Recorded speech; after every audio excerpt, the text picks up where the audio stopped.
Hey everyone, in this video I'm going to be reviewing the Brave browser from a macOS user's perspective. And if you're using a Mac computer and you're thinking about downloading the Brave browser, make sure you watch this to understand all the new features, the concepts, and everything that you can do with Brave. Alright, so let's get started. When you open Brave, you get a basic UI just like what's on my screen. So you can customize this because Brave is a very user-friendly browser compared to other browsers like Edge, Firefox, Chrome. I can literally remove anything I want. If I want to remove my Brave stats, I can hide Brave stats. I want to remove this clock, I can hide clock. And on the bottom right, you see this customize button. If you click on that, you can do all sorts of things. Alright, so Brave is really customizable. Now let me go over my Brave stats. I've been using Brave for a few weeks now, and it shows that it's blocked me around 5,400 ads, which is pretty good considering I've only been using it for 2 weeks. It saved me around 95 megabytes of bandwidth, which is also very good. Now, it's only saved me 5 minutes because Brave saves time. Like when I open YouTube, there's an ad of like 10 seconds. So that's how Brave saves time. But as I use it for longer and as you use it for longer as a user, Brave will start saving you time in hours. But I don't really use browsing that much these days, so yeah. Now, on the top right, you have a clock. You can hide this. Nothing too special about it. So now let me go over a few other features of Brave. You can go over here to settings and do a lot of things with Brave. It's kind of like Chrome. One of the things that I've noticed about Brave is a lot of features are like Chrome. Like in Chrome, you have this reopen close tab feature, which you also have over here in Brave. And you know, the settings is a lot like them. But yeah. Now, another feature here is scrolling for Brave news. So Brave has an option where I can just, go through my news feed and understand what's going on these days. So you can just scroll and you can see the Brave news. So like I can see this news from here, or I can see this news. You can see all sorts of news.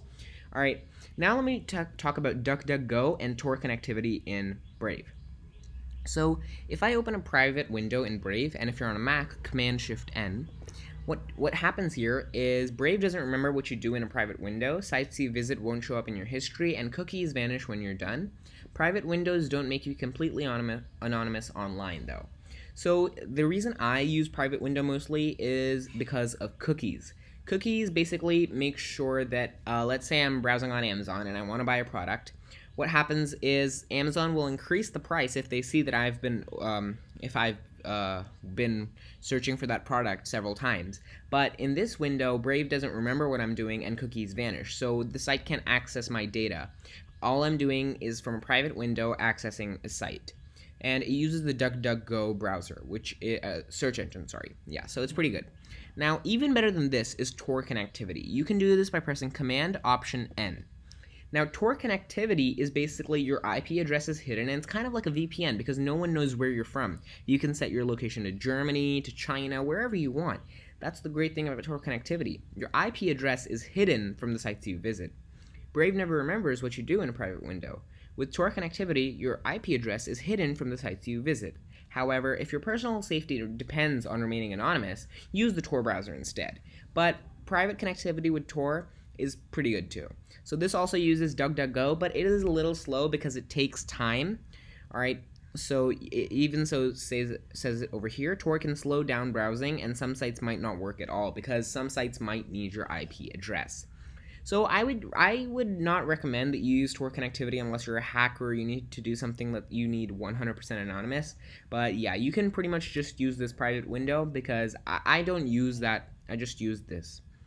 Alright, so that's pretty much it about Brave. There's nothing much. I would recommend Brave to any Chrome user who wants to get over ads and wants to have a much more customer-friendly and user-friendly UI, customizable, and I don't use Brave Rewards, which is basically like you can view ads and get credits, which you can exchange for, Amazon points and all.